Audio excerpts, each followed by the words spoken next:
Really, it's a treat to be here, and I want to take a little bit time up front, different than you might think happens in a workshop, and talk to you because I have the sense that for many people, you'd like to know a little bit about what you're getting into before you get into it. So I'm going to do more talking up front than I otherwise would, and I'm going to leave you a lot of time to actually be in a workshop mode. The workshop itself is based on this concept of an immunity to change, which I'd like to just say we all have, myself included. And I'm going to talk with you using myself as an example of one of the many immunity to change maps that I have done over the course of my own development. It's often used as a tool or talked about as a tool to help people close the gap between their good intentions and their behaviors. Right? We all know that there are things that we wish we would be doing differently, and we genuinely want to be doing them differently, and if we're honest with ourselves, we see we're not doing that. And you can look at this in the simplest of contexts when you think about people who want to like lose weight, for example. I definitely am serious about wanting to take better care of my body, and yet I see myself making that choice to have that, like in my case, it would be that second glass of wine. This is not really a very good way to take care of myself, right? So there's a gap, and that really is an important thing to just recognize. We all have these gaps. But the way I really want to be bringing this today is very much in the spirit of a tool for humanity, because the whole title of the conference got me thinking about how much what's missing in our thinking about change is we're so mechanistic about it. We're not really thinking about us as human beings who are doing the changing and us in our humanity. And I want to take you into kind of an overview of what the immunity to change approach does to help you to see that. So let's start with a recent heart study. You've got seriously at-risk heart patients who are being told by their doctors they are literally going to die if they don't make certain changes. It's really clear what kinds of changes they need to make, right? They need to stop smoking, they need to change their diet, exercise more. Okay, my question next is, how many do you think can make that change? Only 1 out of 7. Take that in for just a second. These are people who are being told they're going to literally die, right? So you have what any person people who work in the change world say, you got that one condition straight there, which is there's urgency, right? But what I want to underscore is how, yes, urgency is important, but it's not sufficient. So the question is, why is it that only 1 out of 7 people can make that change? And I think we can all have lots of hypotheses about this. The one that I am going to offer you, and that does anchor the immunity to change exercise, is that we are operating most of the time out of our default models of change, which basically I would call for shorthand, just do it, or our New Year's resolutions models of change, right? I want to change my habit here. I want to make better choices. I want to exercise, and yet I'm not doing that when I think I should just do it. And if I'm not really just doing it, then I start questioning, how serious am I anyway? Do I really want that?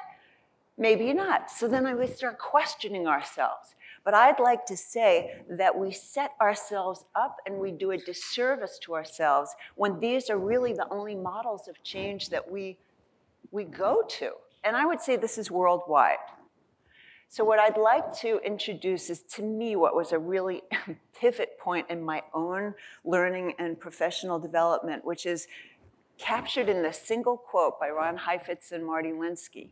The single biggest failure of leadership is to treat adaptive challenges like technical problems. I'm guessing that there's many people in the room here are very familiar with the distinction, and that there are people who aren't. So I just want to take a moment to say, technical versus adaptive. What are we talking about? A technical challenge is one where there is a solution that already exists out there. You might not have the solution, but you can call upon someone who could come in and help you, right? That is different than an adaptive challenge where there is no known solution. The solution is currently outside of everybody's repertoire.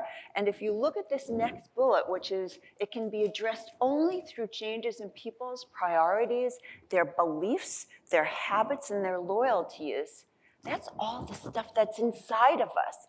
That is our humanity. So an adaptive challenge actually requires us to be engaging with what is going on inside of us, our interior landscape. And most of the time, we're not actually very practiced at doing that. And we're actually often discouraged from doing that because the technical solution will always look like the easier thing to do, whether it works or not. Right? So we can be very compelled by, yes, I'm going to actually do X, Y, and Z because it's easy to execute. And I think it's going to get me there, but then I kind of lose track of the fact that it actually is not getting me where I want to go. The reality is most challenges involve both technical and adaptive. Let me just give you a quick example of an adaptive challenge that comes from my personal experience. When my mother was in her late 80s, she had a fender bender. That was the good news. It was just a fender bender. Nobody got hurt, right? But at the scene of the accident, her license was taken away. So she was unable to drive. This was devastating to my mother. A technical solution to this problem of her no longer having a license was to basically suggest to her, you could put the Uber app on your phone. She was actually kind of tech savvy. She would have done that, right? You're laughing. It's a great solution, right? Or to have a direct dial to her local cab company if she didn't want to kind of get in the car with whatever. Okay, so that's a technical solution. It makes such good sense, right?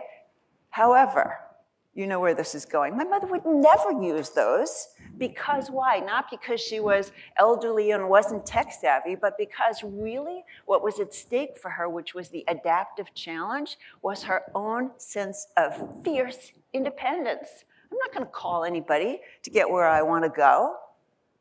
So without taking into account that there's actually a human being there who has feelings, who has an identity, and often what's the case is we identify with our identity. If we don't take those sorts of things into account, we will always be run by them and unable to make any sustainable change because we're not actually getting to what is it that would need to change in order for you to act differently. So in sum, and very quickly we're going to get to an example and then give you a chance to do this for yourself.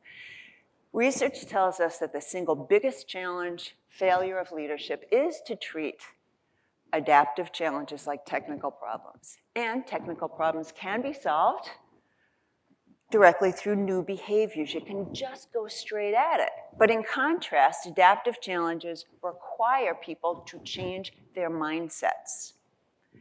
Why? Because behaviors are a reflection of our mindsets. Behaviors don't just come out of anywhere, right? They reflect our mindsets.